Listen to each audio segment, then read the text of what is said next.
considerar que la programación, hacer un Kratos, hacer un Git, podría ser lo que diríamos el núcleo, el corazón de la organización. Lo que está claro es que necesitamos un sistema respiratorio, oxígeno, y eso de alguna manera la financiación lo cumple. También hay aspectos como son las tablas orientativas de la ANECA, donde obviamente cuando uno evoluciona en su carrera académica o de investigación, pues la parte de pedir propuestas es fundamental. Pero también está claro que si uno quiere plantearse emprendimientos como lo de esta serie de señores que están por aquí, así un poco en relieve, pues está claro que necesita inyectarse financiación en vena, ¿no? En vena.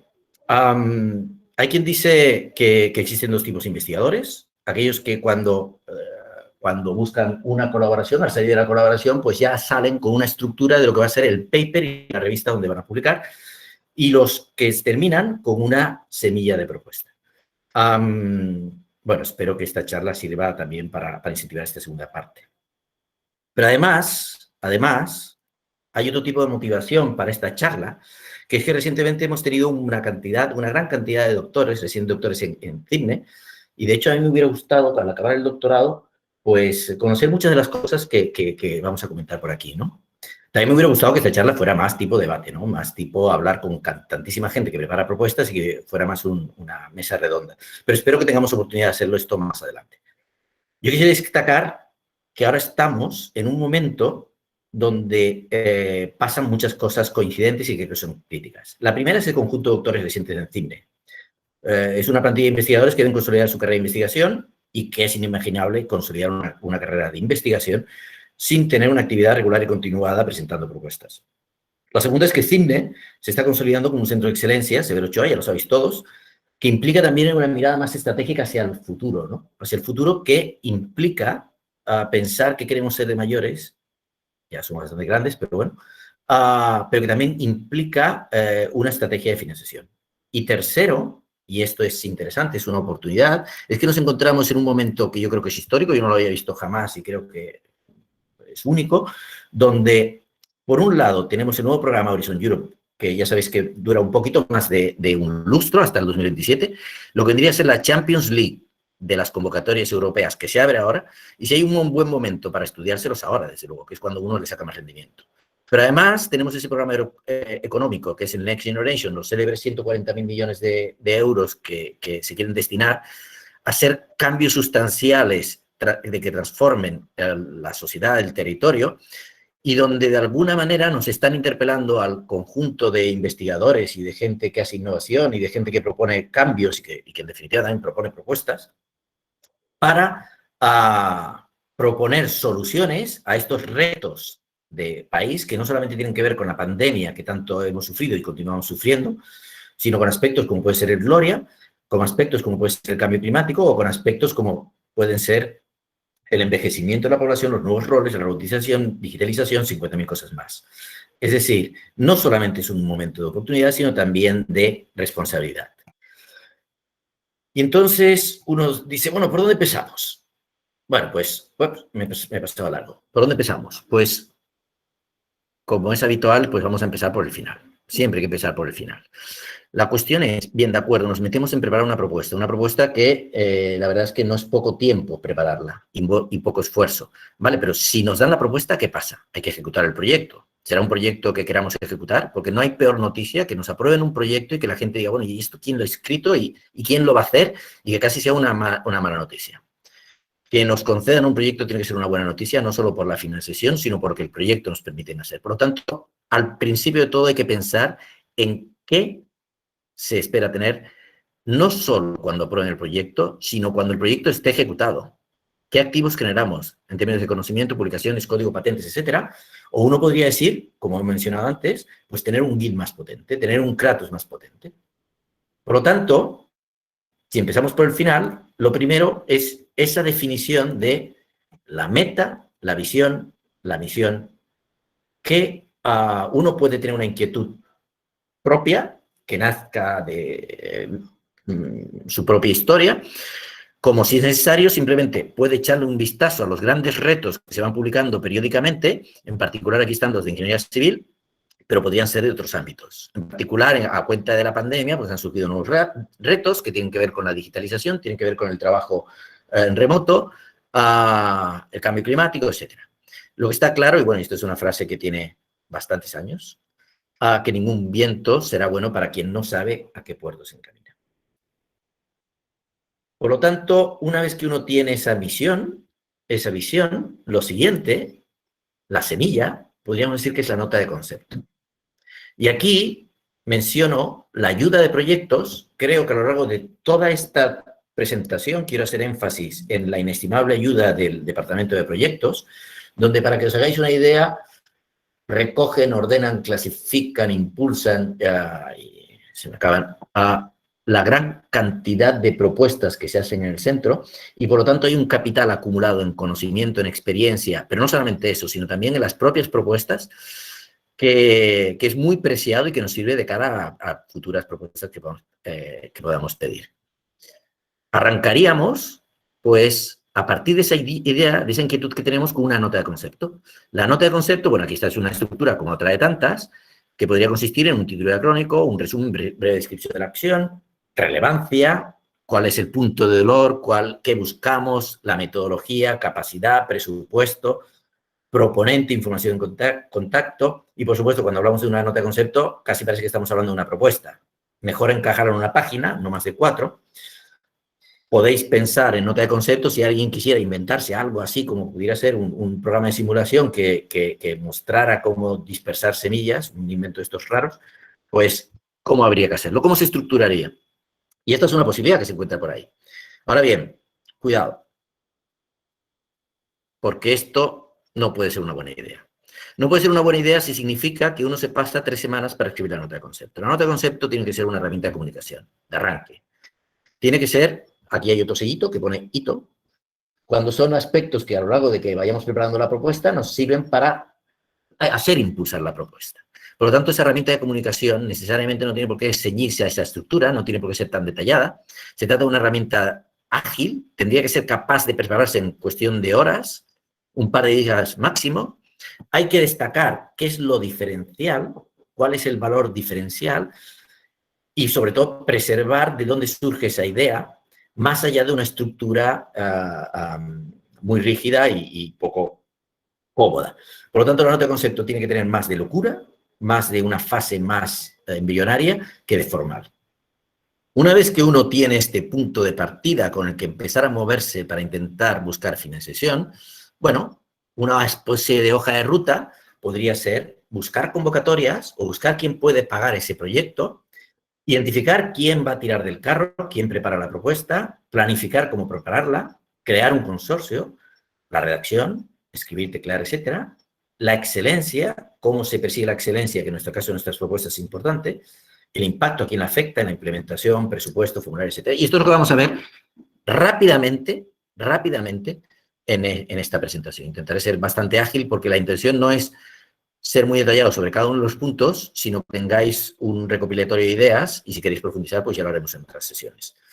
Lo que es importante es que veamos que esto es un camino de un punto A al B. De lo que se trata es de ir viendo cuáles son los pasos intermedios y no desesperarse porque un camino de este tipo está cargado, como por ser un proyecto de investigación y por lo tanto con mucho riesgo, de una gran incertidumbre. Y evidentemente, de acuerdo con esta frase, pues si no puedes manejar la incertidumbre, evidentemente difícilmente vas a poder manejar crecimiento. Por lo tanto, el primer paso, de acuerdo con lo que acabo de comentar, sería estudiar las convocatorias. Me vais a disculpar que esta serie de transparencias que os voy a enseñar ahora pase un poco rápido, pero podéis encontrar muchos mapas de convocatorias donde situaros en función del mapa temporal, en función del ámbito estratégico, en función de si es un organismo tipo CEDETI, la Oficina para el Desarrollo Tecnológico Industrial a nivel estatal, o Acción, lo que sería el equivalente en Cataluña, el plan de la Comisión Europea, etcétera, todas estas instituciones. Me quedo, para quienes no conozcáis mucho, digamos, el mapa de convocatorias, sí parece razonable pensar en un ámbito de este tipo, donde hablaríamos, como la Champions League, lo que sería el Horizon Europe, que apela a la investigación a nivel europea. Cuando bajamos a otro nivel nos iríamos a los ministerios, en particular al Ministerio de Ciencia e Innovación, a agencias como es la Agencia Estatal de Investigación o el CEDEPI, Si vamos a nivel de Cataluña, iríamos a la Generalitat, a Gaur, Acció, y luego si todavía bajamos otro nivel, digamos, más específico, podríamos acabar en los municipios y las empresas. Que esto es especialmente interesante porque, aunque no necesariamente es así, cuando evolucionamos de Horizon Europe hacia los municipios, nos encontramos con que podemos hablar de proyectos que tienen un impacto más directo sobre los ciudadanos y sobre las necesidades de los municipios. Y el círculo se cierra porque cuando hablamos del Next Generation, en definitiva, lo que quiere es ser transformador sobre el territorio y sobre los cambios que apelan al ciudadano y de alguna manera está conectando esa vocación, esos grandes números del Horizonte Europa con la de la ciudadanía. Por lo tanto, esos son los 4 grandes bloques. En las convocatorias, si empezamos a tener en cuenta otros aspectos como costes marginales locales, si nos dan el 100% del presupuesto o 50% en formato de subvención o préstamo por tipo de proyectos, por tipo de beneficiarios, organismo de financiación, etcétera, realmente esto se convierte en algo prácticamente muy completo, muy complejo, a lo que hay que ir colocándose poco a poco. Pero tampoco es tan complejo. De lo que se trata es de rápidamente ir identificando aquella que encaja más con uno. Eso sí, para escoger la convocatoria y siguiendo un poco determinadas otras estrategias que vemos en otros ámbitos, sobre todo de la innovación, cuando se hablan de océanos rojos versus océano azul, etcétera, o en particular esta adaptación del matriz de crecimiento de la Boston Consulting Group, sí que es interesante que uno se plantee, cuando pone una propuesta, ¿qué tipo de propuesta? ¿Qué pretende con el tipo de propuesta? Y aquí hay un cuadrante donde muestran propuestas perro, por así decirlo, que serían aquellas que tienen realmente baja participación en el mercado y generan pocos fondos y que, por lo tanto, realmente no nos van a dar mucho éxito. Aquí se ve también que vendría a ser esa Coca-Cola Light que no tuvo mucho éxito. La propuesta vaca, que vendría a ser aquella que sí que nos genera fondos, vendrían a ser las propuestas alimenticias, pero que realmente tampoco nos producen demasiado cambio, que vendría a ser la Coca-Cola de toda la vida. Pero si buscamos propuestas que nos saquen del momento en el que estamos y que nos produzcan grandes cambios y que apunten al futuro, lo que llamamos proyectos estrellas, tendremos que apuntar a aquellos que tienen más tendencias del cambio. Se estaría vinculado con las tecnologías y ciencia hype, con las modas, estaríamos hablando de cambio climático, 5G, baterías, inteligencia artificial, bla, bla, bla, y que al mismo tiempo uno espera que tenga un alto impacto sobre sus beneficiarios. Eso sería proyectos estrellas, que si lo lleváramos desde el punto de vista de las propuestas, también hablaríamos que serían esos proyectos oros, que podríamos acercarlo a nuestros intereses, que en la medida en que la propuesta que presentemos nos interese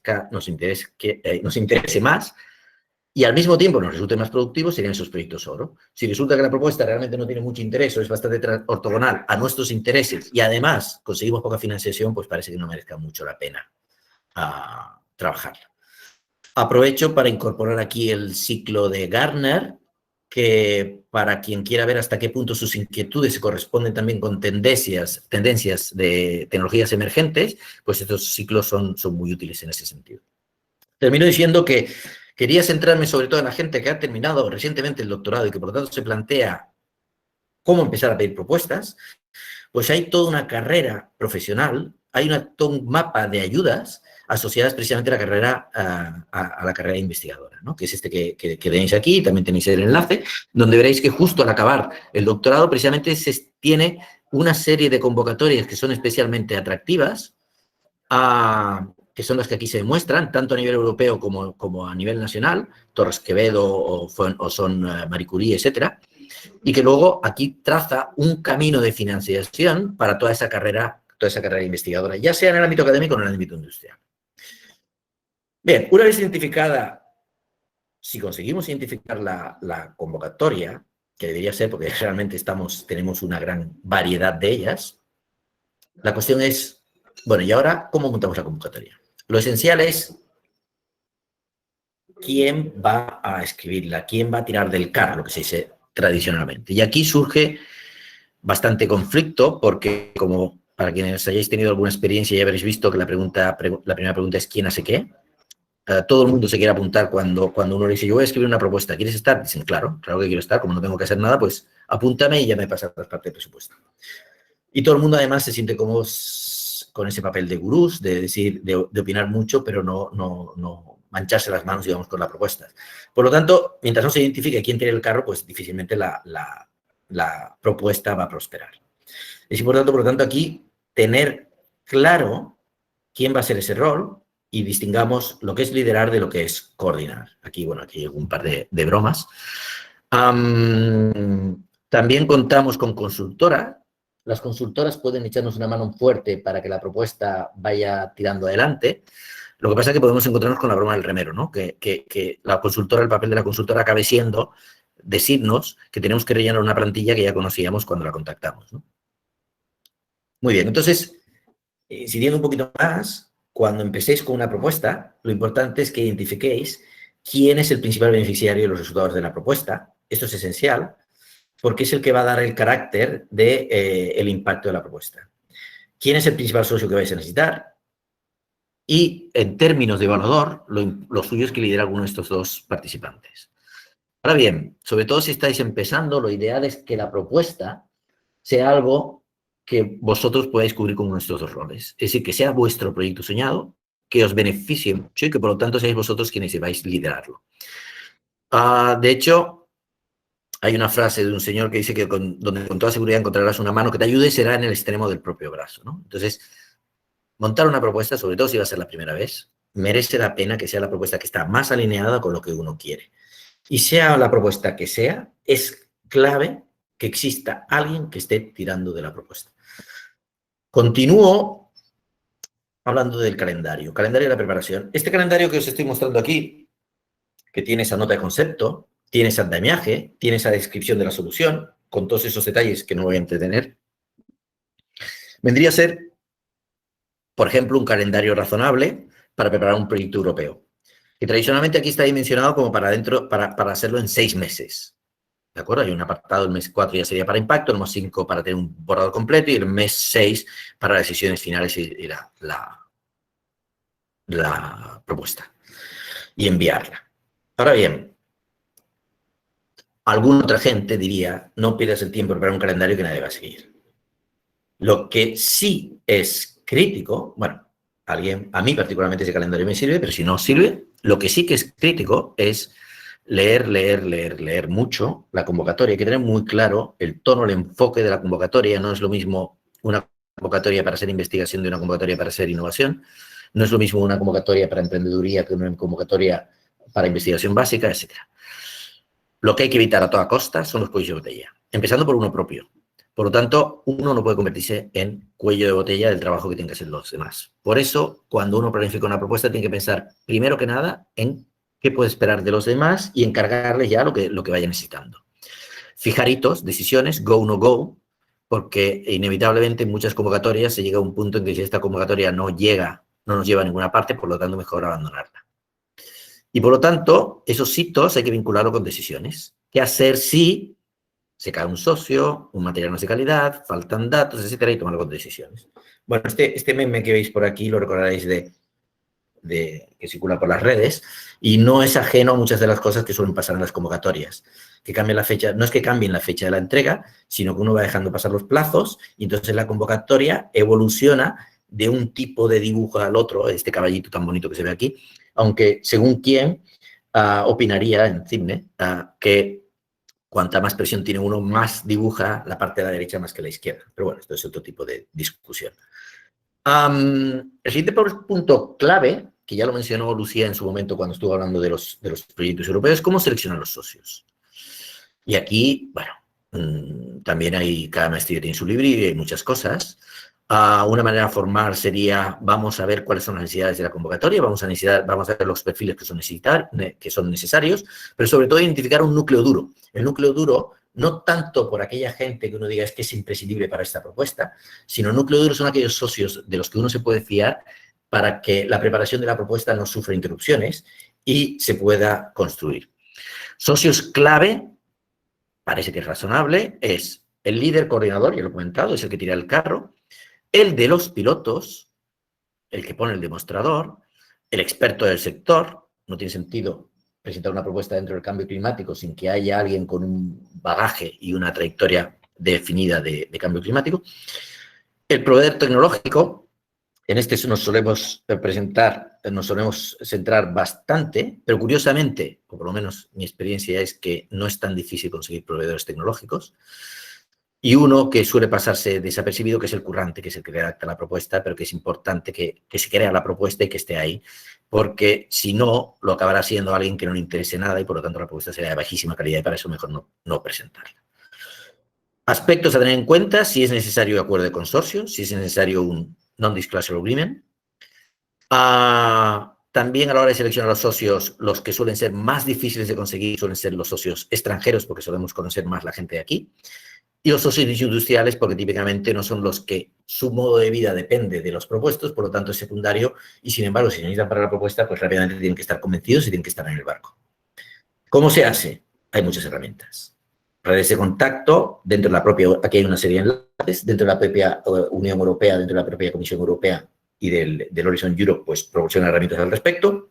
Eventos tipo InfoDays, National Contact Point, de SSDET y Acción, o simplemente uno dice, pues necesito un proveedor de no sé qué, lo busca en internet y hace puerta fría. ¿Cuándo debe hacerse esto de los socios? Bueno, pues básicamente ayer. Es decir, los socios, cuanto antes se monte el consorcio, más rápidamente la propuesta puede ir cogiendo forma. Eso sí, ¿qué hay que tener en cuenta sobre los socios? Y aquí entraríamos en mucho debate en función de los tipos de socios, ¿no? Socios, sabéis que hay socios mitológicos, esos unicornios que todos deseamos que nunca encontramos. Bueno, también hay quien dice que hay minotauros que hay que evitar, bueno, tampoco hay que pasarse al otro extremo. La reflexión sobre si necesitamos más socios amigos o socios de prestigio.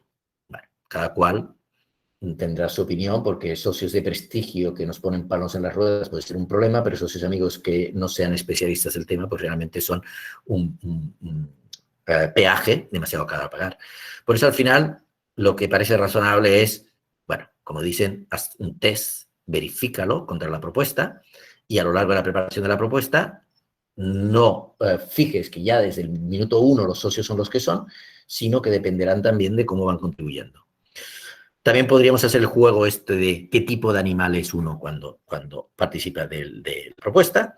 Si es un socio perro, si es un socio vaca, si es un socio marmota, camaleón, mosquito. Hay que también menciona, bueno, alguien bien próximo de nuestra institución que me habla de los socios durmientes y los socios roncantes. Y también socios tiburones, pirañas, delfines, pulpos, etcétera, y los animales marinos que trabajan con las propuestas, posiblemente a otro nivel diferente nuestro. Lo bueno es saber que existen. Bueno,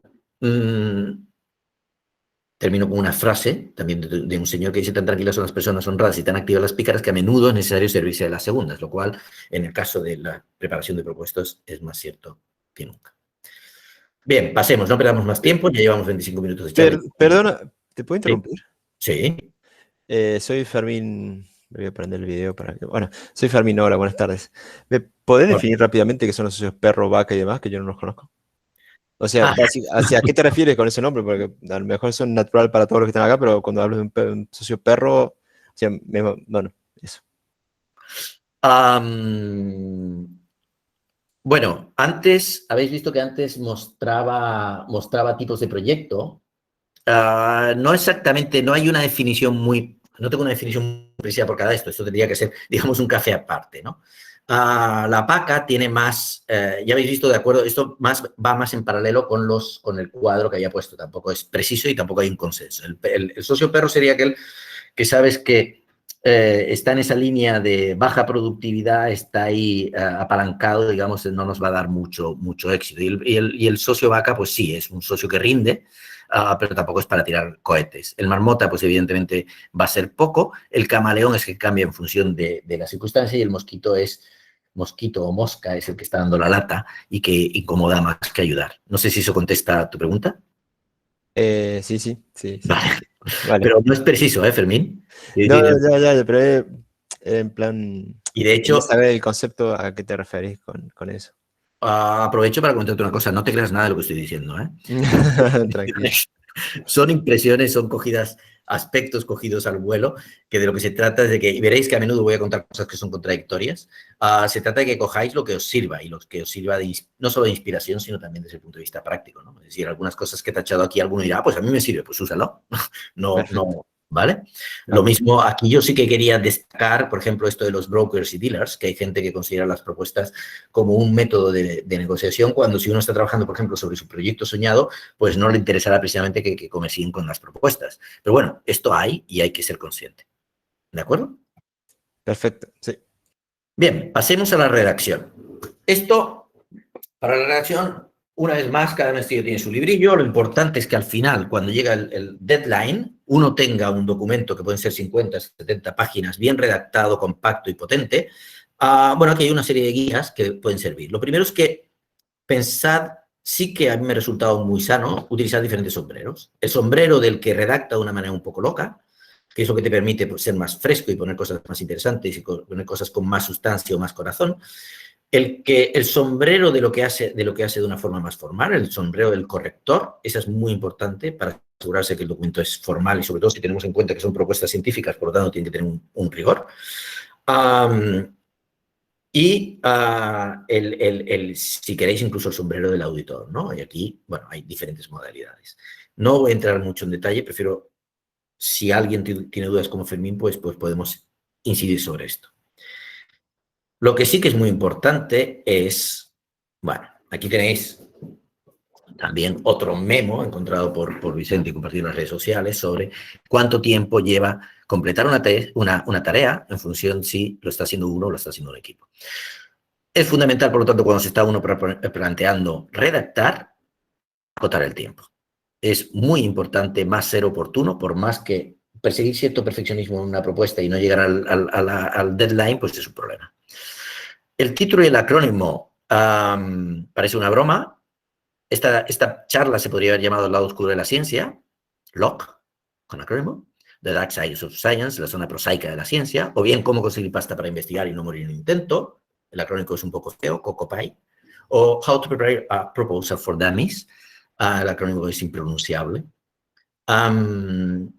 Título y acrónimo no quiero decir que dediquéis mucho tiempo, pero sí que es importante que os sintáis cómodo, sobre todo cuando estáis en grupo, porque de alguna manera la gente le coge cariño y entonces también forma parte de esa, es el equivalente a la portada de los libros.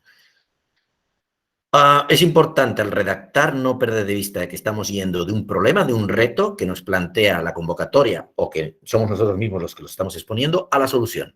El problema, recordemos que el problema vendría a ser algo así como la demanda del mercado, ese market pool, y la solución, que en definitiva es lo que queremos hacer a lo largo del proyecto, es el medio, es la implementación. Es decir, vendría a ser el enfoque technology push.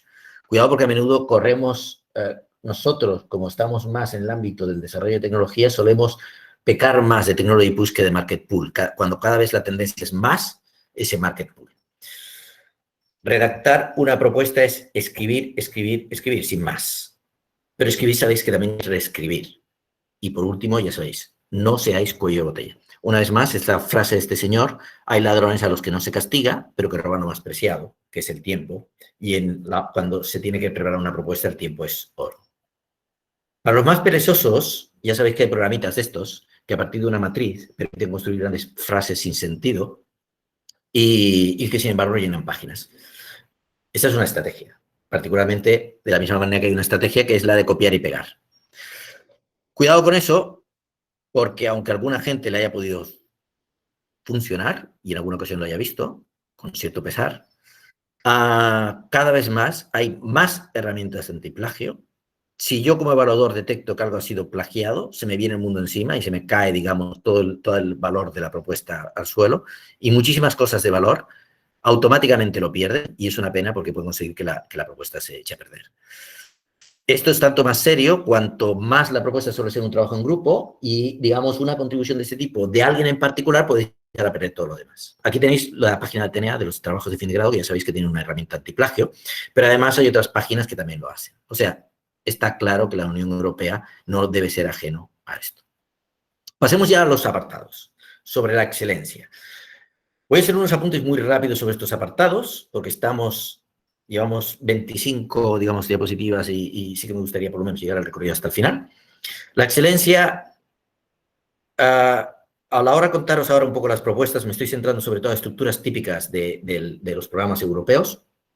En los programas nacionales o programas, digamos, de la Generalitat, suelen tener estructuras similares, pero esta nos viene muy bien para todo tipo de inscripciones.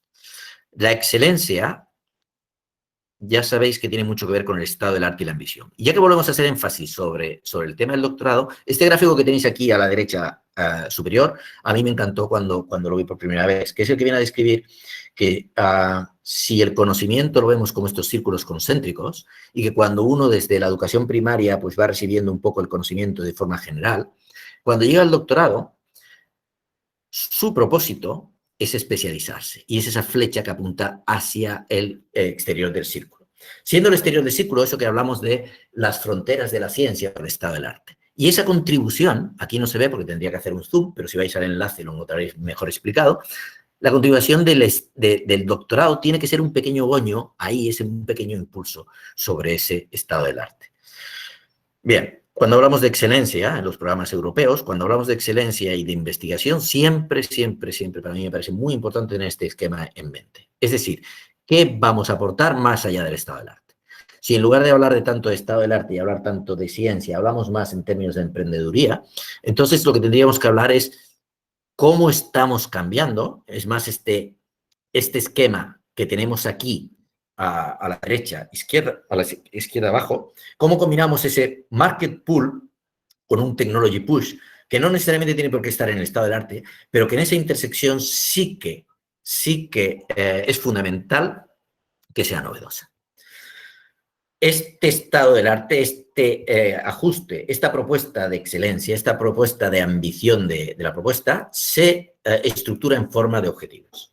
Son los objetivos, bueno, hace tiempo que hablaron de unos objetivos SMART, que fueron específicos, medibles, conseguibles, relevantes y ajustados en tiempo, pero cuidado que no sean densos, inmedibles, sin significado, que fueran un bluff, que efectivamente a menudo ocurre en muchas propuestas. Esto es una regla mnemotécnica que puede ayudarnos fácilmente a preparar esos objetivos.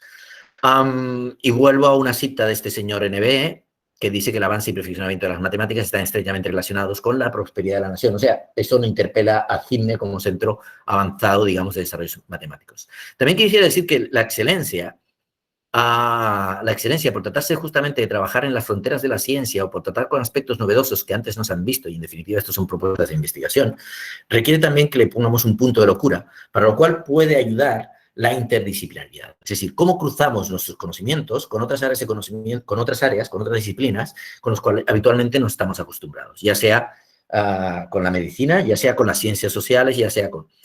Y en este sentido aquí os adjunto, también tenéis las referencias, no he colocado las referencias, pero aquí os adjunto una serie de mapas que son muy interesantes, donde hablan de lo que podrían ser las tecnologías del futuro, ya sea en el 2050 o en el 2100 o lo que fuera. Hay mapas que hacen esto. Es interesante porque uno ve cómo se van cruzando con otras áreas que no se hubiera imaginado en la vida. Bueno, una vez que uno tiene la excelencia, o no necesariamente, puede hacerlo en paralelo, también es muy importante el impacto. El impacto tradicionalmente ha sido una de las secciones que más han abusado de ese copy and paste que comentaba antes. Y muchas propuestas, desgraciadamente, cuando se abordan con el impacto, de dónde venimos es de crear una estructura de difusión y de explotación, donde listamos los 5.000 congresos y proyectos precedentes, otros a los que vamos a asistir, cómo vamos a publicar las cosas en webs, en LinkedIn, en Twitter, etcétera, cómo vamos a explotar los resultados básicamente para, volver a pedir más proyectos sobre lo mismo, seguro o porque nos imaginamos que alguien va a querer comprar el programita, y a menudo también diciendo, bueno, pero si es que la explotación no es un tema de CIMNE, no es un tema de investigación, es un tema de las empresas, por lo tanto yo me olvido de eso. Bueno, la pregunta es ¿a dónde vamos? Pues a dónde vamos es que impacto, el H2020, ¿no? Horizon 2020 fue muy castigado porque la gente no sabía escribir impacto y porque frente a posicionamientos como el que acabo de comentar decían que el valor añadido queda, no está claro, no está escrito, está insuficientemente, es tradicional, es estándar, es poca atención, etc. Es bien cierto que el impacto cada vez se ha revelado más, que casi hace falta conseguir un máster para poder describir un impacto. Pero tampoco uno tendría por qué complicarse mucho si atiende también desde un punto de vista más tradicional de la emprendeduría. Es decir, si volvemos al principio cuando hablamos de la nota de concepto y decíamos, bueno, pero primero la pregunta interna, la pregunta honesta que uno se hace uno mismo. Si consigo resolver el proyecto, si el proyecto me lo dan, lo ejecuto y tengo unos resultados, ¿para qué voy a usar esos resultados? Si esos resultados no son de valor para nosotros, difícilmente lo van a ser para terceros. Por lo tanto, ¿cuáles son esos resultados esperados para el proyecto? ¿A quién esperamos que beneficie? ¿Quiénes son esos stakeholders? ¿Cómo lo voy a medir? Básicamente es, caray, si yo no tuviera que poner el dinero, está claro que la gente pone el dinero, por ejemplo, en una casa o un coche, pero si tuviera que invertir un dinero en el proyecto lo invertiría realmente bien para obtener ¿qué? ¿Le importa a alguien esto que se le propone? Y hay herramientas, ¿no? Hay herramientas que son esa proposición de valor, y esa proposición de valor viene de ese también punto de dolor que es, si identificas cuál es la piedra del zapato de alguien, seguro que puedes hacerle una propuesta para aliviarle el dolor, y ese es un muy buen punto de partida. De ese punto de dolor pasamos a la proposición de valor, y de esa proposición de valor, pues ya al compacto del modelo de negocio. Ergo, lo que decía antes. Volvamos al principio. Conseguimos el proyecto, conseguimos financiación, ¿para hacer qué? Pues para hacer un Kratos más potente, para hacer un Git, o para conseguir un consumo energético del 40%. Todos estos son casos específicos de cine. O para conseguir ese programita que simule cómo dispersar semillas, o una aplicación que nos vincule la realidad, como son los Ocotags, con la virtualidad. En definitiva, ¿por qué el proyecto ha merecido la pena? El impacto también tiene que ver con ese entorno que nos rodea, donde tenemos que también pasar a adquirir nuestra parte de responsabilidad que tiene que ver con la huella de carbono, que tiene que ver con el medio ambiente, que tiene que ver con la empleabilidad, en particular los fondos Next Generation, cosas que solemos pasar de puntillas y que nos solemos decir que no nos afectan, es, caramba, si yo estoy proponiendo un proyecto que la Unión Europea tiene que financiar con 3 millones de euros, vamos a decirlo así, ¿cómo ese proyecto puede ayudar a generar más empleo, por ejemplo? ¿Cómo la respuesta no puede ser, bueno, pues hacemos más proyectos a la gente que contratamos en el proyecto. No, tiene que facilitar que se abra una nueva línea de productividad que tenga que ver con la generación de empleo.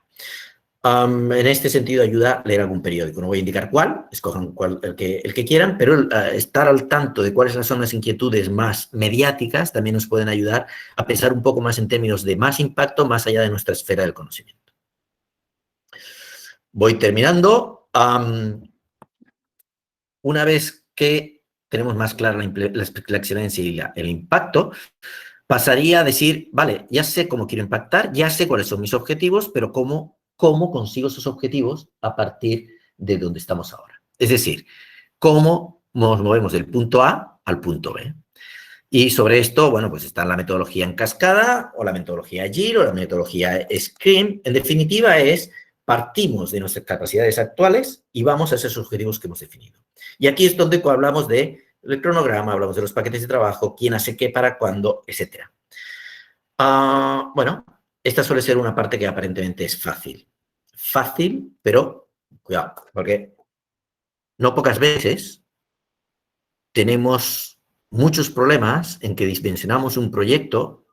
Esto que se ve aquí a la izquierda es un Gantt de un proyecto real, ahora no me acuerdo cuál es, tendría que mirar con un poco más de detalle, y a la derecha es otro Gantt de otro proyecto, pero puesta la distribución de los participantes según su intensidad de trabajo. Y a menudo, si uno mira con detalle esa implementación, se encuentra con que igual ha puesto una carga de trabajo para un determinado socio que está concentrado en 6 meses, donde tiene 6 personas mes en esos 6 meses y los demás no tienen ninguno, lo cual es inasumible para esa institución.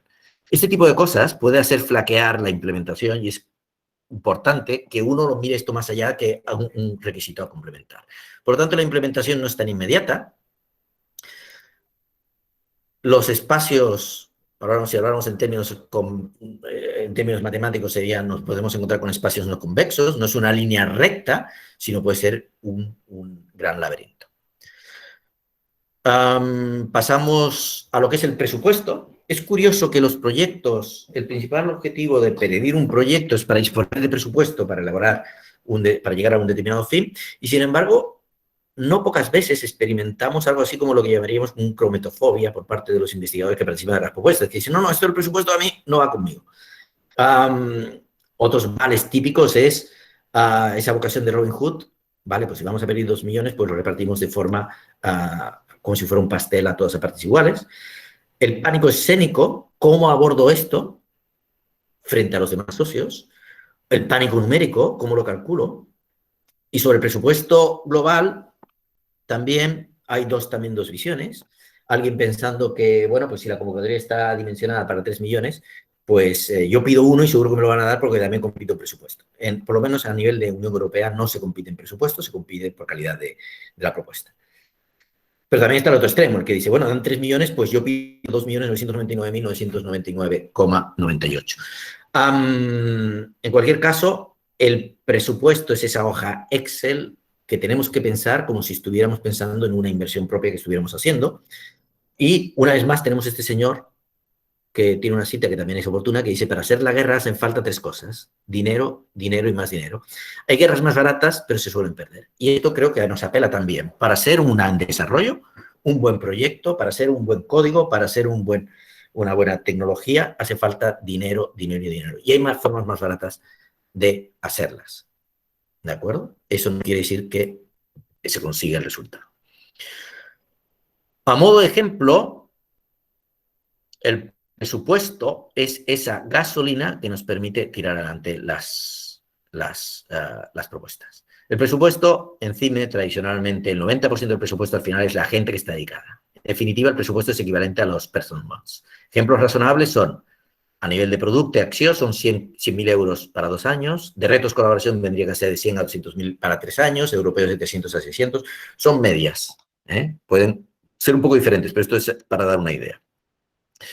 Cuidado que el presupuesto no se acaba una vez que dan el proyecto, evidentemente hay que justificarlos y aquí el departamento de proyectos os podrían dar charlas infinitas sobre cuidado a la justificación de los costes, de los gastos. Disponer el presupuesto no quiere decir que uno tenga patente de corso, esa que existió hace unos años. Eso quiere decir que ese presupuesto hay que gastarlo adecuadamente. Además, somos un centro y cuya contratación pública pues tiene que seguir unas reglas. Bien, ya prácticamente estaría toda la propuesta, solo unos apuntes finales. Cuidado con los formularios, cuidado con los currículos. Los currículos no dejan de ser los que prueban nuestras capacidades para llevar a cabo el proyecto. Por lo tanto, hay que cuidarlo. No hay que coger un formato de currículum de hace 7 años y tal cual haberlo justificado, haberlo actualizado mínimamente y colocarlo. Son detalles que aparentemente son menores, pero que pueden cargarse la propuesta. Una vez más, me salto todo esto que lo estáis leyendo, pero una vez más está esa frase de este señor que dice que hay que desplegar más energía en los asuntos administrativos que en la guerra en sí. Pues esto también aplica a los proyectos. De la misma manera, también os recomiendo que ya que vais a estar preparando una propuesta, disfrutadla. Disfrutadla porque si la disfrutáis, también vais a hacer que el evaluador la disfrute. Y eso quiere decir preocuparse de la estética, preocuparse de los esquemas, preocuparse de que se entienda. Y vuelvo aquí a formular la pregunta, ¿no? ¿Hay alguien que se compre un libro por la portada de los que me están escuchando? Bien, la prueba de algodón sería esta, la revisión. Atención a las faltas de ortografía. Hay a quienes las faltas de ortografía nos hacen sangrar los ojos. Y si pillamos un evaluador que es de ellos, pues realmente nos puede penalizar, aunque no lo haga de una forma explícita. Cuidado porque si estamos hablando de propuestas de 70 páginas, eso quiere decir que cuando estemos haciendo las revisiones y lecturas finales nos puede llevar media mañana mínimo. Suele ser un milagro que todos los socios que participan de la propuesta se la lean. Incluso en no pocas ocasiones, ni siquiera el coordinador se la ha leído completa. Con lo cual, sorpresa, cuando llega, si aprobaran la propuesta, alguien dice, bueno, ¿y quién escribió esto? ¿Quién ha escrito esto? ¿No? Sin embargo, cuando la propuesta entusiasma y a la gente le gusta y se lo pasa bien, se consigue ese chup chup, ese que se está cocinando y que la gente se lo está pasando realmente bien, la gente no le pesa leerla, revisarla y ser perfeccionista. Por último, ya sabéis que el evaluador es una persona también, todavía no son robots, lo cual quiere decir que es humano, que al leerla también querrá disfrutar y que no querrá sufrir. Así que evitad letras diminutas, evitad complicaciones, etc. Bien. Estos son comentarios típicos de un orador. La idea es grande, pero la presentación es confusa. Se nota el copy and paste. No se ve dónde se van a explotar los resultados y no se explota, ni siquiera llegan a Europa. No parece que se vaya a generar mucho dinero. Hay demasiados socios que no sabemos exactamente qué hay. Así que cuidado con todo esto. Por último, si el proyecto lo aprueban, bien, ¿qué hacemos con eso? Fantástico. Cuidado, llega un presupuesto, se trata de ejecutar bien el presupuesto para esos objetivos que estábamos al principio de la charla, del principio del todo, cuando hablamos del proyecto soñado. Esto ya, como lo he comentado antes, me lo voy a saltar, salvo la última frase de este señor que dice: los hombres son impotentes para asegurar el futuro, solo las instituciones fijan el destino de las naciones. A modo de síntesis, convocatoria, hay quien dice dispara todo lo que se mueva, ya sabéis un poco de lo que contáis. Liderar, una opción es que proyecten otros, otra es si uno quiere liderar. Planificar o arte la improvisación, los extraños compañeros de esa cama que son los socios, redacción, mucha letra y pocas nueces, excelencia e imaginación al poder, el impacto axiogímetro, la implementación, corréis el riesgo de que los socios quieran apuntarse a todo, el presupuesto, normalmente nadie quiere hacerlo, etcétera. Voy a saltar esto porque estoy haciendo repetición. Un diagrama de flujo podría ser, siguiendo esos hitos, esa nota de concepto, escoger la convocatoria, decidir quién es el líder, decidir la historia, los argumentos, datos y el plan, cuáles son, pensar los dineros, el empaquetado de formulario y hacer esa última lectura. Aquí tenéis un diagrama de flujo que os lo dejo para más adelante. Y por último, lo no escrito, que como no está escrito, pues eso, no os lo voy a comentar, pero seguro que habláis con la cantidad de gente que hay en CIMNE que sigue a preparar propuestas, cada uno tendrá su batallita que contaros. De hecho, al final, ¿de qué hablamos cuando hablamos de propuestas? Pues hablamos, por ejemplo, si estamos hablando en términos de instituciones como de CIMNE, estamos hablando de ese crecimiento que vemos que permite una mayor capacidad, estamos hablando de ese oxígeno que permite realizar esas actividades que son el corazón. Y me queda por deciros un reconocimiento a una cantidad de gente que me ha acompañado en preparación de propuestas. Aquí no sé si están todos los que son o son todos los que están, pero bueno, si leéis la letra, sobre todo más pequeña, seguro que os podéis encontrar. Y ese señor de que he ido comentando, que está plagada de citas, pues de hecho es Napoleón Bonaparte, que no sé hasta qué punto era un pionero en la gestión de proyectos. Me vais a disculpar que no lea cada una de estas frases, pero a mí en particular cuando me las encontré dije, caray, ese señor, si no fue gestión de proyectos, desde luego trató las guerras como si fueran la preparación de una propuesta. Y con esto concluyo la presentación. Gracias. Muy bien. La verdad que ha sido impresionante, Xavi. Me ha sorprendido para bien. Es una lástima que te hayas pasado de los 10 minutos que me prometiste. Pero, no, pero muy bien. Ha estado muy bien. Esa caligrafía me ha trasladado también a mi infancia, con los cuadernillos de caligrafía, tenía que decirlo. Y no sé si alguien tiene alguna pregunta o comentario, quiere aportar algo. Yo sí tengo alguna pregunta. Dicen, un momento, Fermín, perdona, Sí, claro. que si Xavi compartirá las slides, que hay gente interesada, entre las cuales me incluyo. Bueno, pero me dijiste que las slides se le podían proporcionar a aquel que contestara la encuesta, ¿no? Ah, sí. Bueno, yo he puesto alguna por ahí. Alguna encuesta está por ahí. Pero sí, además hemos grabado la sesión, con lo que se podrá revisar todo el contenido. So, yes, Bruno, you will have access to the presentation. Fermín, perdón. Sí. Quería saber, porque esto, cada uno tiene su manual y al final te toca un revisor y voy a decir, no sé, ¿qué porcentaje de aleatoriedad hay en...? Porque yo he visto propuestas muy buenas que no han sido aprobadas, propuestas muy malas que han sido aprobadas y al final uno intenta hacerlo mejor, pero bueno, es difícil. La pregunta es, ¿qué porcentaje de propuestas presentadas y propuestas obtenidas se tiene en CIMNE o en algún centro de investigación que uno diga, bueno, a ver, hemos presentado 25 propuestas y han aprobado 3. ¿Es bueno, es malo? ¿Tenemos que mejorar? ¿Existe ese número? O sea... Fermín, esto debería contestarlo el departamento de proyectos que lleva estadísticas y de hecho por ahí las tienen, pero permíteme que te haga una respuesta un poco más amplia, ¿vale? Sí, sí. De hecho, este mediodía que estaba comiendo con Perandeu, que también hemos compartido muchas reflexiones al respecto, hablábamos de sesgos cognitivos y estas cosas. Claro, para alguien que tiene una financiación, sabéis que CIMNE ha sido un centro altamente competitivo en el sentido de que tenía poca financiación basal. Eso quería decir que tenía que pelearse mucho para conseguir fondos y propuestas. Y presentaba muchas propuestas. Hay otros centros, sin embargo, que si tienen una financiación basal más alta, pues realmente compiten en otras ligas y funciona de otra manera.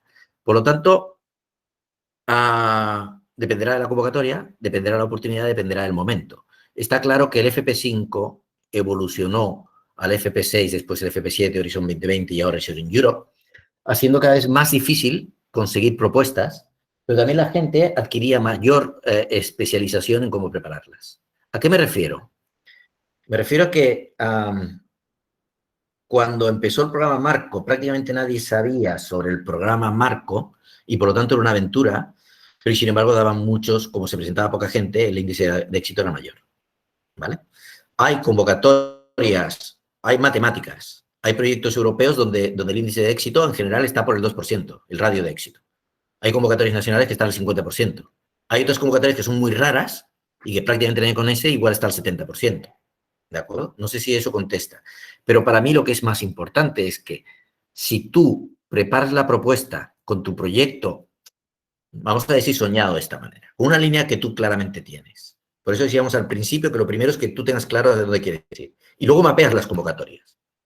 Todo ese trabajo ya lo tienes hecho y será más consistente.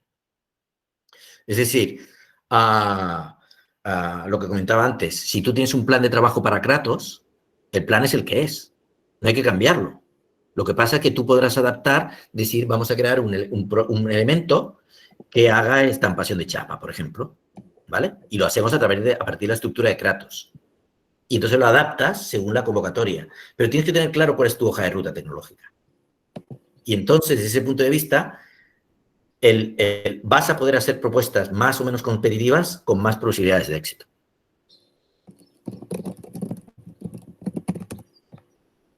Perfecto, gracias.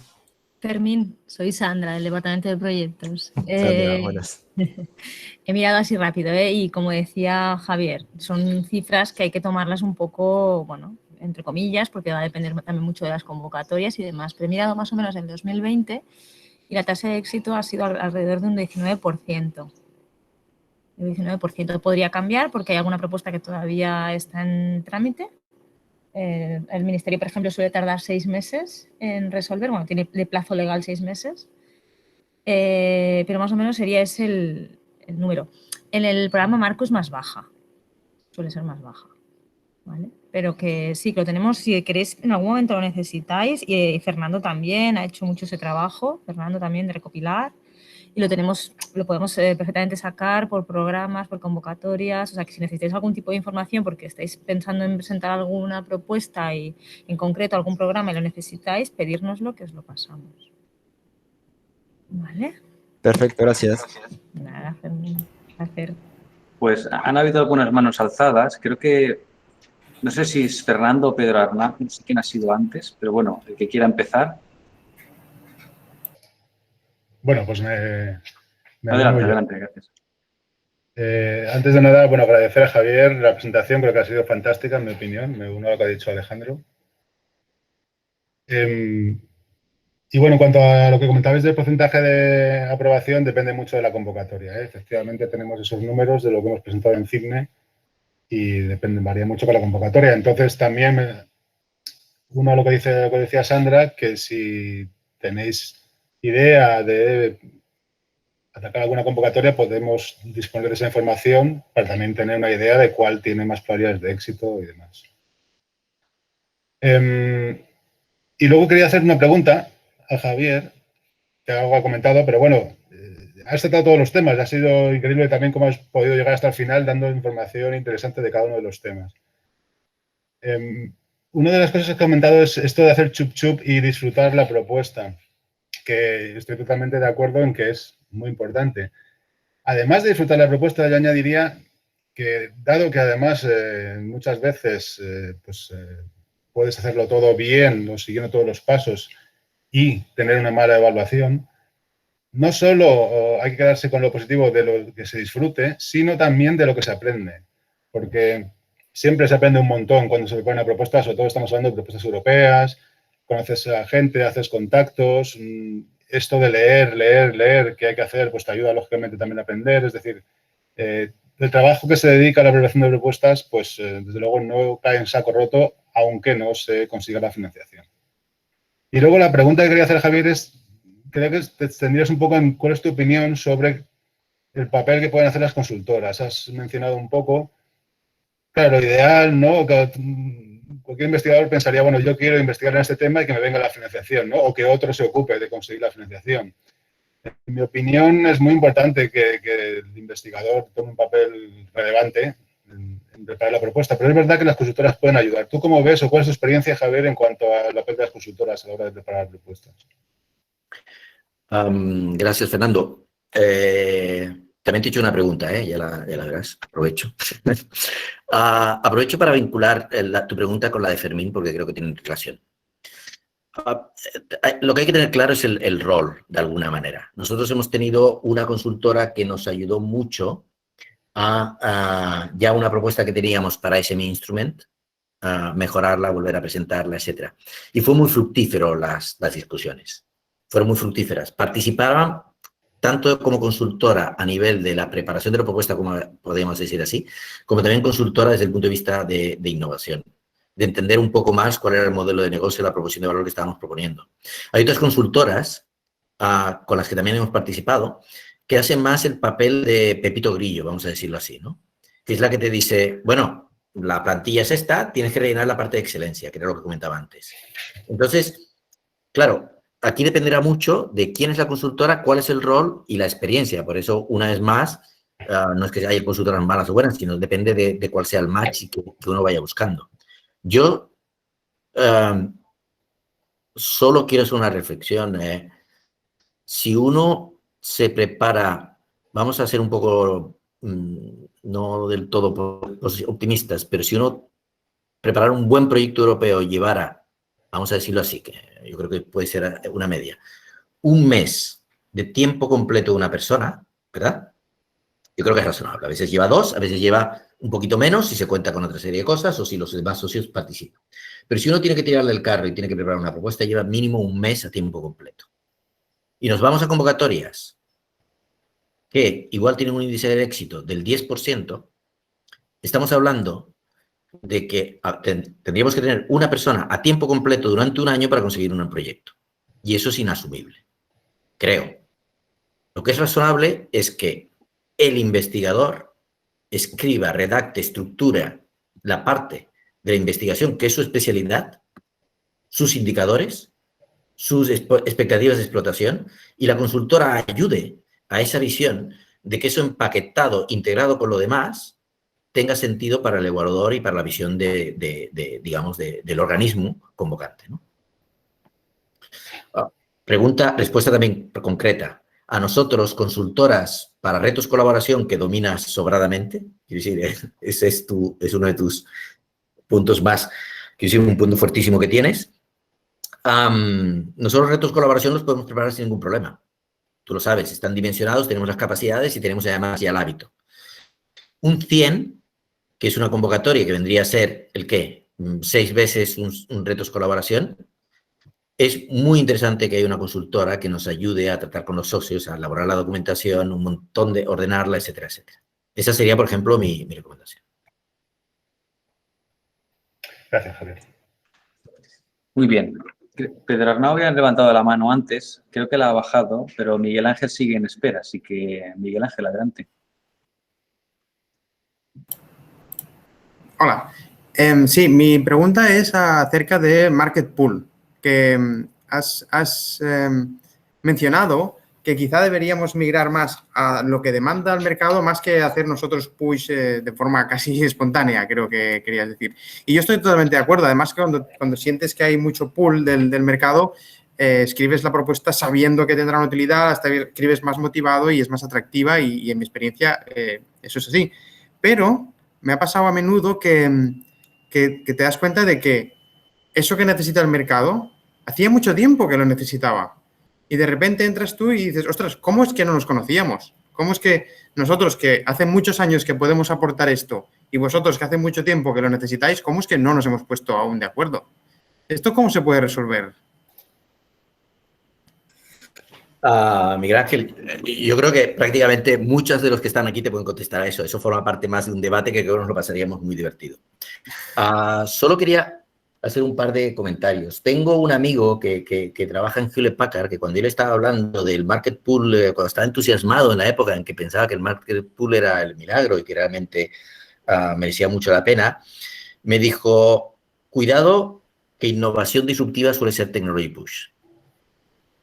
Entonces, al final, bueno, ya sabéis que hay una barbaridad de gente aquí trabajando en un montón de cosas, ¿no? En particular, el market pool lo que es potente es que las cifras de impacto te las da de maravilla, ¿no? Es decir, te dice, oye, yo estoy ahora mismo, tengo tal eficiencia energética y quiero reducir a la mitad, o lo que sea, ¿es posible o no es posible? Entonces ya te está planteando el problema y te va a decir, pues con tantos edificios y te va a decir con tantas implicaciones, etcétera. Es decir, el market pool efectivamente te da una descripción del problema brutal. Pero efectivamente, no sé hasta qué punto podría haber salido un Kratos de un market pool. ¿De acuerdo? Sobre todo porque a la gente le diría, oye, no, que ya existe un ANSYS o ya existe un no sé qué. Entonces, por eso digo que creo que esto es un debate. También, en ese sentido, permíteme que meta la cuña, yo quería hacer mucho énfasis en que tenemos un departamento de proyectos que es brutal, con un bagaje de muchos años, con una cantidad de información, y entonces tenemos un caudal de información allí importantísima. No solamente el departamento de proyectos con conocimiento, sino gente dentro del departamento de proyectos que se está encontrando con esa cantidad de demandas que vienen de gente, ese market pool, o gente que se está pateando y que se pone a ver, se va a ayuntamientos a preguntar a la gente, Ignacio Valero, Jode Jiménez, etcétera, y que por lo tanto van bebiendo que frente a esas propuestas que se están haciendo tecnológicas, pues surgen con otros problemas, ¿no? Esto se está viviendo mucho. Pero da para un debate, ¿eh? Todo depende también del ámbito en el que uno esté. Tú, vuestro caso, el del Spreadem, pues acerca al market pool, ¿no? Sí, pero también fue un poco de push, porque me recuerdo que Guillermo Casas, en una estancia en Berkeley, vio que nuestra tecnología era posible a máquinas rotativas y luego dijimos, sí, ¿cómo podemos aplicar esto? Y hicimos una propuesta, o sea que fue un poco de los dos lados. Pero vamos, que por ejemplo, Eugenio se encontró en un ascensor con gente de Exxon, en un ascensor de un congreso, de un edificio, y gracias a eso llevamos 5 años colaborando con una gran petrolera, ¿no? Y fue porque se encontraron en un ascensor, o sea, es una casualidad. Sí, yo aprovecho ahora que estás mencionando eso, que esto me trae también a otra idea, que es, cuando pensamos en términos de technology push, solemos pensar también en términos de lo que nosotros podemos ofrecer y, por lo tanto, pensar más de una forma, vamos a decirlo así, endogámica, ¿vale? El market pool necesariamente suele requerir mayores colaboraciones, mayor cruce de soluciones. Y esto es algo que también merece la pena, ¿no? De hecho, los centros, si mal no me equivoco, los centros Fraunhofer surgen también para intentar dar respuestas al mercado a partir de diferentes centros que se agrupen, ¿no? Sobre esto hay diferentes iniciativas. Entonces, también es más cómodo que yo no tenga que, entre comillas, pelearme con un montón de gente para proporcionar una solución. Y en ese punto de vista, el technology push es más cómodo también.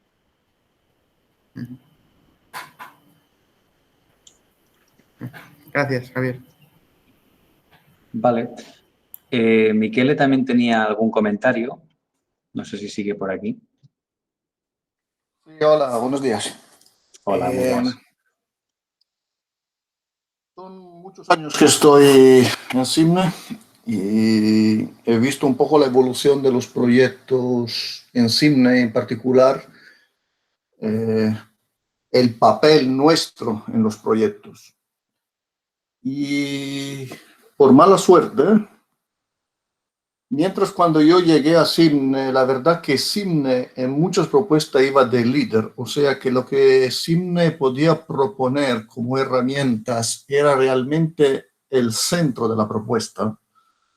Y con lo cual típicamente CIMNE proponía alguna idea como lo que ha comentado Javier, no sé, desarrollamos una estampa con Vulkan o lo que sea. Y lo que hacía Simne fundamentalmente era buscarse algunas empresas, digamos, de relleno, que fundamentalmente hacían un poco como demostrador de la tecnología. Y con esto hemos vivido muchísimos años y la verdad que nos ha ido de forma espectacular. Pero esto a mí me parece que ha terminado esta época. Y cada vez más Simne, repito, por mala suerte, lo que puede ofrecer Simne en general es un tool que se integra dentro un proyecto de mucho más grande, amplia visión. Y esto para nosotros de alguna manera es malo, ¿no? Porque claro, ya para nosotros resulta más difícil liderar y hay alguna convocatoria específica, ¿vale? Donde todavía podemos decir lo nuestro, pero vamos que en general no es así. Y sobre todo donde me parece circula más dinero, en CDT, justamente todas las propuestas están enfocadas al revés. O sea, que nosotros vamos de subcontratados por empresas que tienen necesidades. Y por cierto, nosotros esta visión, o sea, este concepto es muy positivo en ese sentido porque nosotros cobramos 100% y además de una manera mucho más limpia. En este aspecto hay varias situaciones que son de este tipo, pero esto lleva a mi observación, que es que fundamentalmente lo que hay que buscar es hablar con las empresas medianas y grandes. Bueno, hay de todos, hay medianas y grandes, también hay proyectos para pymes, en fin, para empresas más pequeñas, pero fundamentalmente enterarse de lo que necesita la empresa y una vez que lo has entendido, ver qué es lo que puedes proponer tú como Simne para resolver el problema. Y repito, muchas veces somos un pequeño tool de un problema más grande del cual habrá que buscar más partners que resuelvan más cosas. O sea, que mientras hace 20 años, para decir un número, realmente nosotros íbamos de líder y usamos la empresa como patitos, ahora mismo es exactamente lo opuesto. Nosotros podemos contribuir en una propuesta que típicamente lidera una empresa. Y de estos proyectos son la mayoría de proyectos, además, con más facilidad, más fáciles de obtener. A nivel nacional hablo, ¿eh? Con lo cual, un proyecto 100 ya es un proyecto grande, pero proyectos CEDETIS o proyectos AGAUR, donde realmente lidera una empresa y nosotros podemos aportar lo nuestro, hay muchos y con buena perspectiva de ganar estos proyectos. Lo único que, evidentemente, el proyecto tiene que estar escrito de tal manera que se entienda lo que uno pida. O sea, el proyecto no va a desarrollamos Kratos, no va a desarrollamos Git para nada. El proyecto va a resolvemos un problema industrial y para este problema industrial nosotros ofrecemos, entre varias cosas, nuestra tecnología para resolver un cierto tipo de problema. Y esto es fundamental de tener en la cabeza. Con lo cual, repito, lo más importante creo que es empezar a tirar del carro a partir de la necesidad de una empresa, porque nosotros en Simne tenemos una visión muy limitada del mundo, muy enfocada a lo que son métodos numéricos y mariconadas frikis, y estas cosas a las empresas no le importan nada. Con lo cual, hay que vender lo nuestro, aunque sea friki, de un formato que interese a la empresa, demostrando que esto tiene. Y esto normalmente coincide con el interés de la convocatoria. ¿Por qué? Porque normalmente las convocatorias de proyecto las proponen las grandes empresas que tienen grandes necesidades. Con lo cual, es que el flujo va al revés. Las empresas tienen necesidades. Estas las trasladan a las comisiones de investigación a nivel nacional y europeo. Estas sacan las convocatorias y a partir de ahí empieza el flujo en bajada. Pero ¿quién ha decidido el qué? Han sido las empresas. En general, no nosotros. Con lo cual, bueno, ya está, no quiero añadir nada más. Yo creo que el flujo tiene que ir un poco en este sentido. Y creo, yo por lo menos me he dado cuenta y cada vez más que lo que nosotros pensamos que sea importante para la empresa no lo es. Y viceversa. Y con lo cual hay que hacer un esfuerzo importante de hablar con las empresas, entender lo que ellas necesitan y después aportar lo nuestro. Y a partir de ahí escribir una propuesta. Gracias. Gracias, Miquel. No sé si, Xavi, tú tienes algo que decir o... No, bueno, yo creo que, Miquel, lo que has comentado, que te voy a contar, que llevas una trayectoria, es que tú estás en un punto más avanzado de más que de contacto con las empresas, también lo que vosotros estuvieseis desarrollando acaba siendo también una empresa, acaba siendo un producto y por lo tanto que compite, digamos, más de ese otro lado también. Entonces, ¿qué te voy a contar? Lo que cuentas es desde luego que hay que trabajarlo así, ¿no?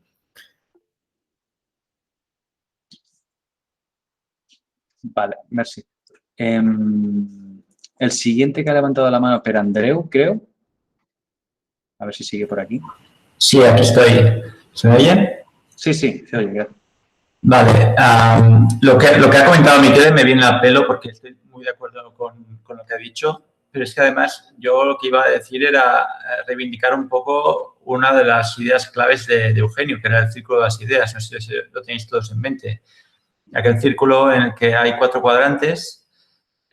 Un cuadrante es para el mercado, otro cuadrante es para los centros de investigación, el primer cuadrante es los centros el primer cuadrante son las universidades, el segundo son los centros de investigación, el tercero son las empresas y el cuarto es el mercado. Y en esa división en 4 cuadrantes, en la interfaz entre el mercado y las universidades era donde Eugenio ponía las ideas. De manera que lo que se etiqueta como Technology Pool Technology Push o Market Pool, al fin y al cabo son etiquetas, pero que sirven para darnos una determinada comprensión de la realidad, y la realidad siempre es compleja. Pero que, en definitiva, las ideas, como dice Michele, surgen de conocer las necesidades que hay en el mercado, de levantar la cabeza fuera de nuestro despacho y ir a hablar con las empresas y ver cuáles son las necesidades que hay reales en la sociedad, que esas realidades de la sociedad son las que detectan los políticos, los policy makers, para plantear prioridades en cuanto a financiación y líneas de financiación, y a partir de esa comprensión es donde podemos encontrar las oportunidades en combinar distintas disciplinas, tanto desde lo que es el mundo de investigación como lo que es el mundo del conocimiento del mercado y las necesidades sociales. Así que totalmente de acuerdo con lo que ha dicho Michele y también con lo que se ha planteado en general, pero quería hacer esa reivindicación del círculo de las ideas de Eugenio. Gracias, Pedro Andreu. También ha levantado la mano Sandra Pérez.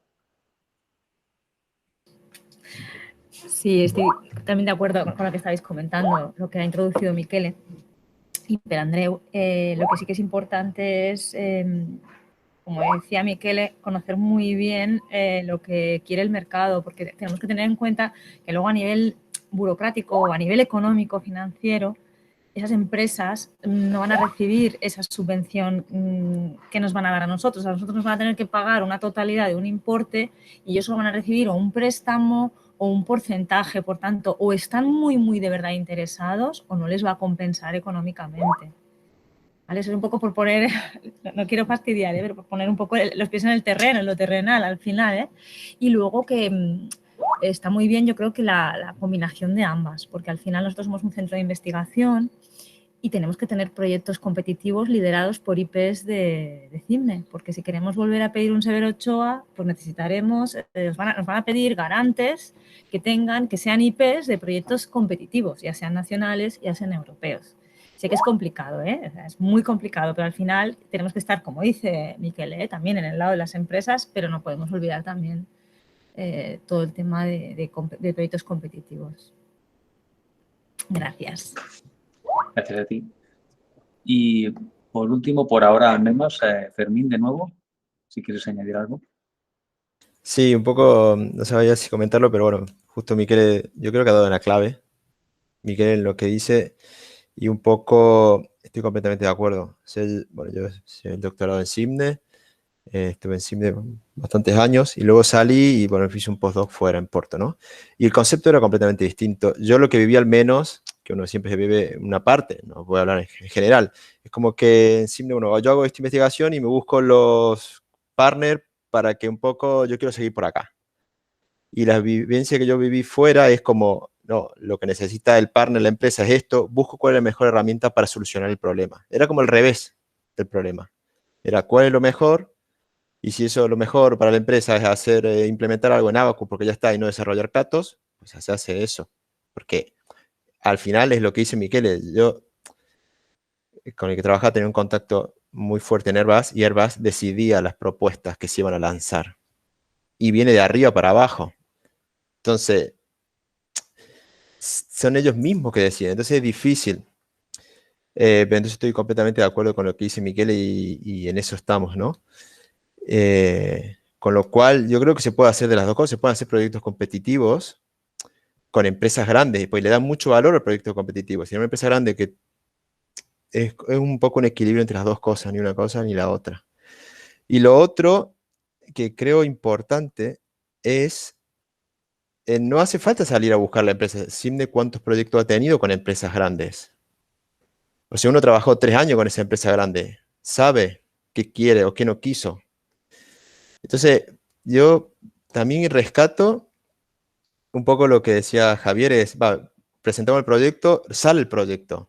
Después, mi cuestión es cómo después de 3 años intentar seguir con esa empresa. Es decir, si después de 3 años trabajando con personas que están en la empresa, desarrollando cosas que en principio a la empresa le interesa, porque también recibe financiación, es como, hostia, hemos trabajado bien, en el próximo proyecto queremos seguir trabajando con ustedes.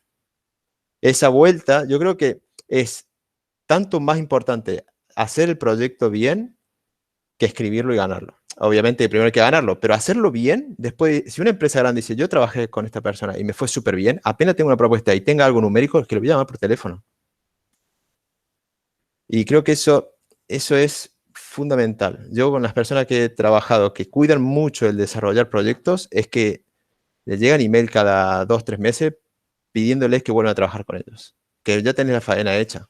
Después escribes 3-4 páginas y tienes mucha financiación. Yo creo que eso es bastante importante también.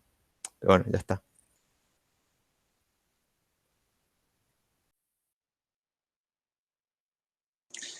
Muy bien, gracias Fermín. Creo que Lucía tiene algo que decir. Sí, es que estaba escuchando este debate interesantísimo que se ha generado después de la presentación de Javier. Y la verdad es que se han expresado muchos puntos de vista que tienen mucho valor. Estoy muy de acuerdo con lo que decía Fermín antes, con lo que decía Michele, Fernando. Se nota mucho, ¿no?, la experiencia. Y específicamente relacionado con lo que comentó Fermín hace un momento, esto de la ejecución, ¿no?, que tienes que cuidar mucho cómo acabas ejecutando ese proyecto para poder mantener el vínculo de colaboración con la empresa. Quiero enlazar este punto con el comentario de las consultoras, hablamos sobre esto hace unos momentos, ¿no? Y quiero decir que además de escoger a la consultora que te puede ayudar en esta fase de preparación de la propuesta, creo que es muy importante escoger cuidadosamente a una determinada consultora porque no solo se va a implicar en esta parte, te puede ayudar muchísimo en la fase de ejecución del proyecto. ¿Desde qué punto de vista? Especialmente si Simne acaba siendo coordinador y un investigador de Simne acaba escribiendo la propuesta, dedicando todo el tiempo, ¿no? Si luego acaba siendo concedida esta propuesta, pues casi que te toca dejar de hacer el lado técnico y dedicarte a gestionar la propuesta. Y esto te puede restar de la calidad de ejecución técnica de la propuesta, que luego puede llevar a no tener el éxito que Fermín comentaba antes, ¿no? De no acabar ejecutando plenamente y exitosamente el proyecto. Y aquí lo que quiero explicar y animar a la gente que tiene pensado buscar empresas consultoras es que miréis mucho entre los que estamos aquí en Simne, somos tantos que hemos trabajado en proyectos y tenemos muchas experiencias con diferentes consultoras. Creo que es importante preguntar experiencia y escoger en base a esto, porque, no sé, creo que nos puede ayudar a todos si ya sabemos consultoras buenas, consultoras con las que hemos tenido una buena experiencia, tanto en la fase de preparación como en la fase de ejecución. Entonces aprovechemos, ¿no?, a toda esta gente que tiene esta experiencia.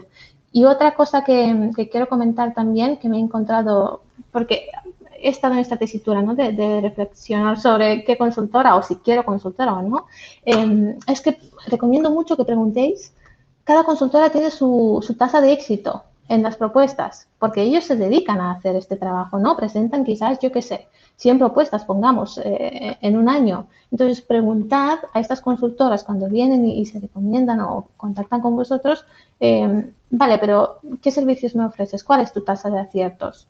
Y lo que yo he visto, y espero que los que sepáis más de esto podáis aportar también vuestra experiencia, yo he visto que las que tienen alrededor del 50% o quizás más, o sea, de cada 2 propuestas que presentan, una acaba siendo financiada, son las buenas, digamos. Entonces, animo a la gente que pregunte esto y que vaya por números, por tasas de éxito elevadas, ¿vale? Muchas gracias. Gracias, Lucía. Fernando ha levantado la mano.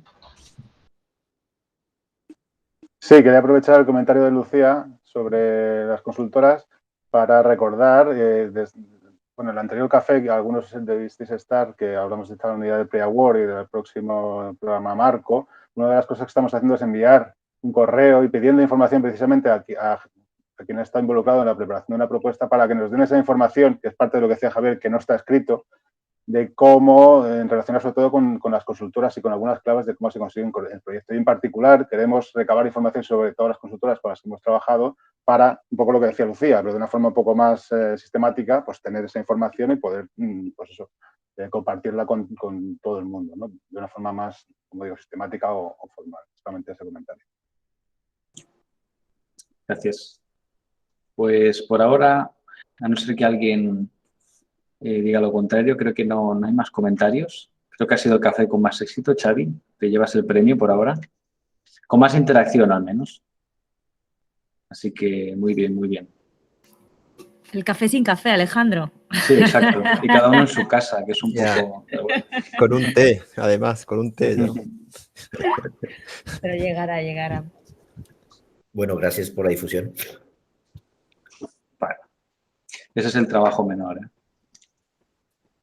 Pues bueno, creo que la gente se ha quedado con ganas de más, Xavi. Creo que vas a tener que hacer un volumen 2.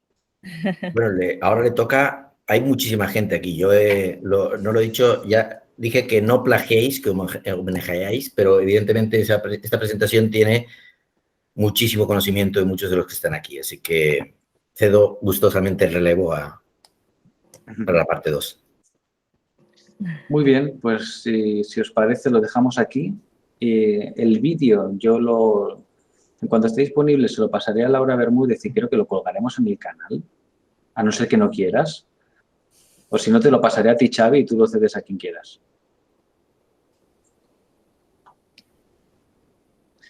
Pues nada, sí, gracias Xavi, sí, que hay mucha gente, seguro que hay mucha gente que quiere tener esta charla, ¿eh? Sí.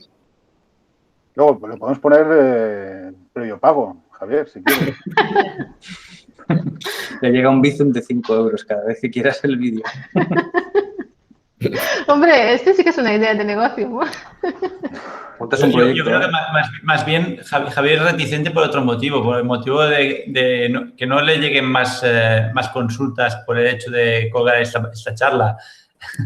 Javier, ¿por qué estás reticente? Bueno, insisto que me he apropiado de tantísimas colaboraciones con un montón de gente. Yo creo que ya es hora de oír el resto de la gente. A ver qué cuenta.